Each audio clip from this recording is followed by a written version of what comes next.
Welcome to our channel self study. आज की इस वीडियो में हम लोग बात करेंगे, एक वैकेंसी निकली है जो एसएससी सिलेक्शन पोस्ट की वैकेंसी है, उसके बारे में। एसएससी सिलेक्शन पोस्ट, ये फेज़ है 11। तो चलिए कुछ इम्पोर्टेंट डेट्स के बारे में जान लेते हैं। Dates of submission of online application, ये शुरू होंगी 6/3/2023 से लेके 27/3/2023 तक।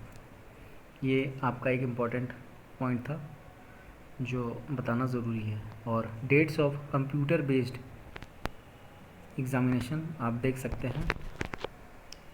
जो date of computer based examination है वो है जून जुलाई,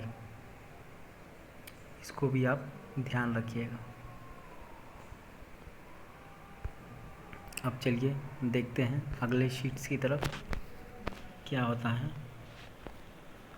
और इसमें कुछ वैसा इम्पोर्टेंट है नहीं, आप 27/3/2023 के पहले ज़रूर इस फॉर्म को फिल कर दीजिएगा और उससे 1-2 दिन पहले ही फिल करने की कोशिश कीजिएगा। ये नॉर्मल वैकेंसीज़ हैं, ये मैट्रिक लेवल पे भी निकलती हैं, 12th लेवल पे भी निकलती हैं और ग्रेजुएट लोग के लिए भी निकलती हैं। ये वैकेंसीज़ नॉर्मल वैकेंसीज़ की तरह ही हैं, बस इनका नाम है सिलेक्शन पोस्ट। अब इनके बारे में कुछ और डिटेल मैं आपको दूंगा। ये आपके काम आने नहीं वाली, ठीक है। नॉर्मल जैसे आप भरते हैं वैसे ही भरिए। देखिए हाईलाइट किया है, डिस्क्रिप्शन ऑफ पोस्ट एनेक्सर 3 में दिया गया है। अब हम लोग वहीं से देखेंगे। चलिए ठीक है, देखते हैं। ओबीसी एप्लीकेंट्स के लिए, ये वीकर सेक्शंस के लिए ये आपके काम आएगी नहीं, तो जो मेन पॉइंट है हम लोग उसी पे डिस्कस करेंगे। चलिए देखते हैं। ये तो नेशनैलिटी के बारे में है, ये सबको पता है। एज लिमिट देख लेते हैं, एज ऑन 1/1/2023, ये है इम्पॉर्टेंट है।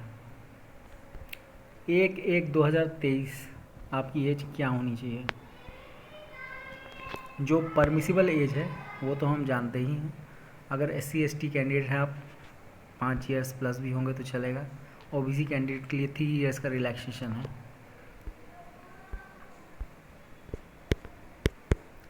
चलिए और भी देख लेते हैं कुछ स्पेशल है कि नहीं हमारे लिए यहाँ पर।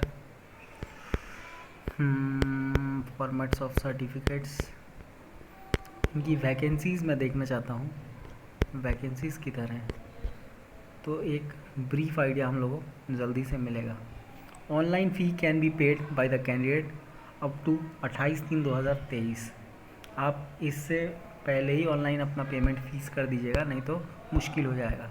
एप्लीकेशन फ़ीस बहुत ही कम है, आप देख सकते हैं, ओनली 100 रुपीज़। वो आपको फ़ायदा होगा, ज़रूर आप भरिएगा। ये सेंटर्स ऑफ एग्ज़ामिनेशन है। एसएससी सिलेक्शन पोस्ट मैंने दिया हुआ है, एग्ज़ाम बहुत ही सही होता है और ग्रेजुएट लेवल का CGL के लेवल के अकॉर्डिंग ही होता है। स्कीम ऑफ एग्ज़ामिनेशन बहुत ज़रूरी है, उसके बारे में जान लेते हैं। सब्जेक्ट क्या क्या हैं? General intelligence, general awareness, quantitative aptitude, basic arithmetic skill लिखा हुआ है और इंग्लिश लैंग्वेज बेसिक नॉलेज। कुछ ऐसी नॉलेज चाहिए नहीं होती है जो अगर आप CGL की तैयारी कर रहे हैं, MTS की तैयारी कर रहे हैं या CHSL की तैयारी कर रहे हैं, तो इस फॉर्म को ज़रूर भरिए। क्यों हाथ से जाने दें, जो भी मौका मिलता है उसे ज़रूर इस्तेमाल करने का कोशिश कीजिए। देख लीजिए नंबर ऑफ़ क्वेश्चंस 25-25-25 करके, मैक्सिमम मार्क्स हैं 50-50-50। 60 मिनट्स का पेपर है और 80 मिनट PWD कैंडिडेट्स के लिए। और ये हाईलाइटेड मार्क है, नेगेटिव मार्किंग ऑफ 0.50 मार्क्स।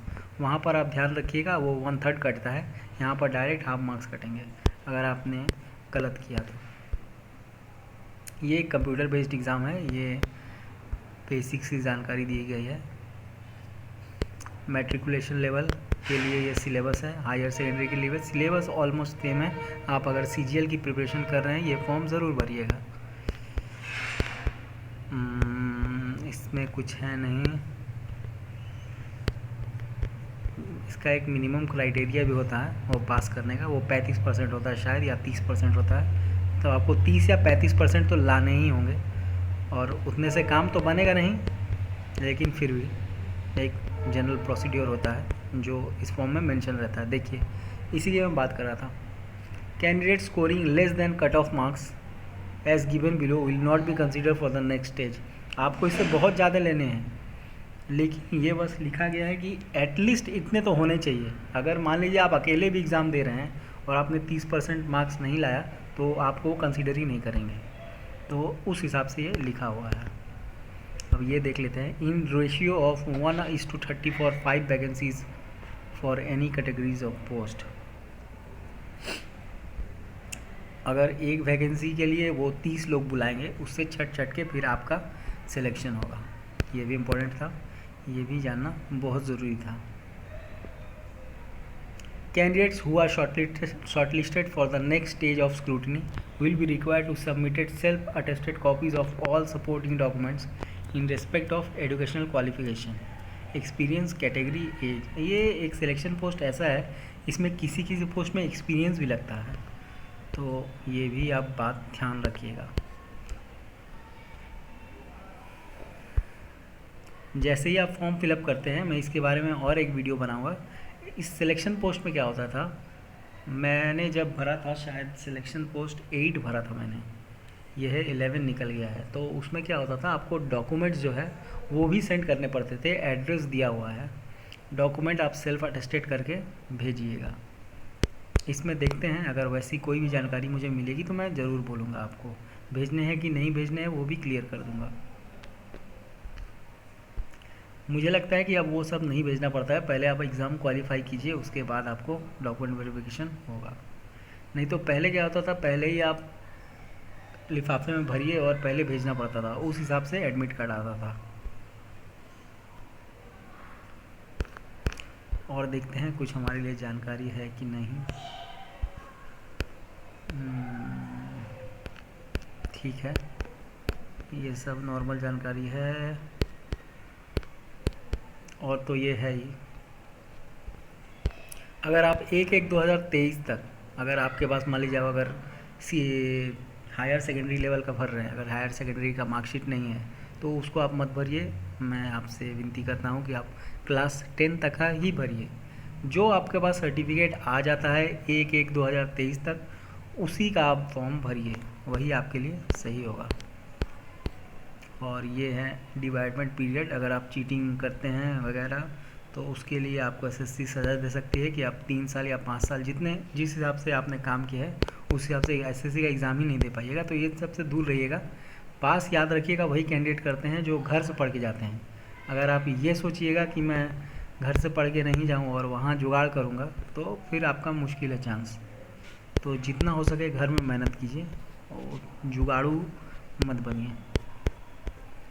चलिए देखते हैं और हमारे लिए कुछ है कि नहीं, कितनी सीट्स हैं, कितनी वैकेंसीज़ हैं, इन सब के बारे में मैं एक अलग वीडियो जल्दी डाल दूँगा जिससे कि आपको पता चल जाएगा।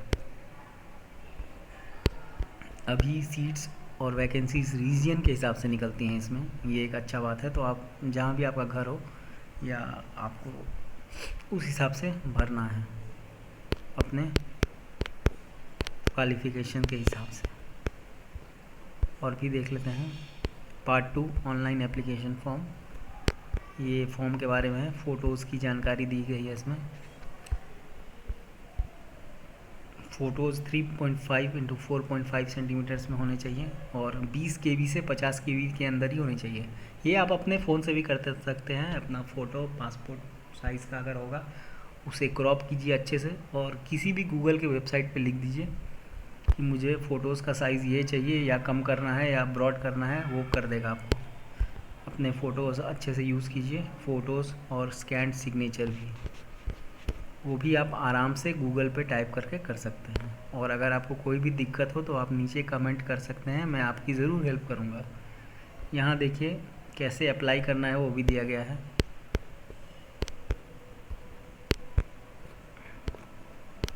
ये फॉर्म का सैंपल दिया गया है।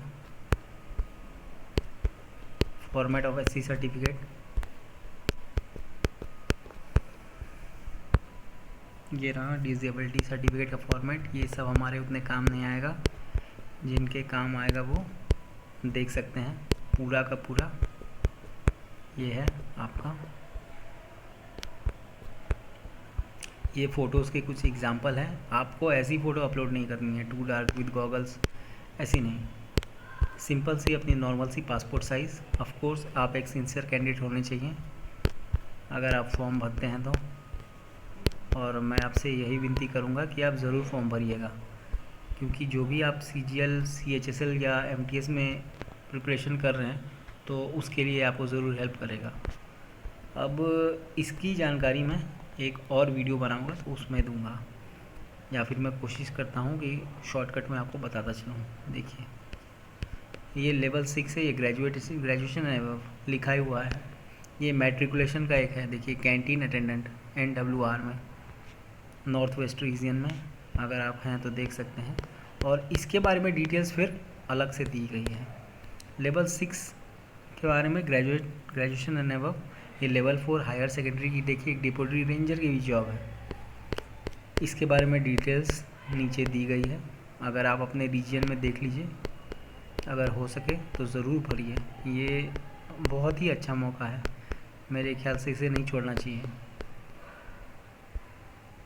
यहाँ इंजीनियर की भी जॉब निकली है, देख सकते हैं, क्वालिटी इंजीनियर है। अगर आप इंजीनियर ग्रेजुएट हैं आपको ये फॉर्म ज़रूर से भरना है, क्योंकि 100 रुपीज़ का ही सिर्फ आप दे के कुछ नहीं होगा, तो आपकी एक प्रैक्टिस हो जाएगी और बने रहना बहुत ज़रूरी है। देखिए इसमें बीच बीच में मल्टीटास्किंग स्टाफ का भी है। मैट्रिकुलेशन लेवल ये कहाँ पर है, इंटीग्रेटेड हेडक्वार्टर्स नेवी, तो इसमें सब मिला के वैकेंसीज निकलती हैं। तो मैं आपसे रिक्वेस्ट करूंगा कि ये फॉर्म ज़रूर भरिए। 5369 वैकेंसीज़ हैं, 5369 वैकेंसीज़, ये कोई कम वैकेंसीज़ नहीं होती हैं अगर आप देखिएगा तो।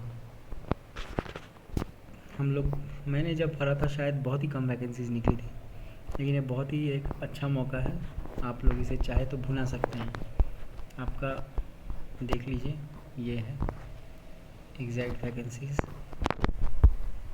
तो आप इसे ज़रूर भरने की कोशिश कीजिए। और ऐसे ही जानकारी आप प्राप्त करना चाहते हैं तो हमारे चैनल पे बने रहिए, और आपको ये जानकारी पसंद आई तो ज़रूर हमारे चैनल लाइक और सब्सक्राइब करिए। आज के लिए बस इतना ही, धन्यवाद।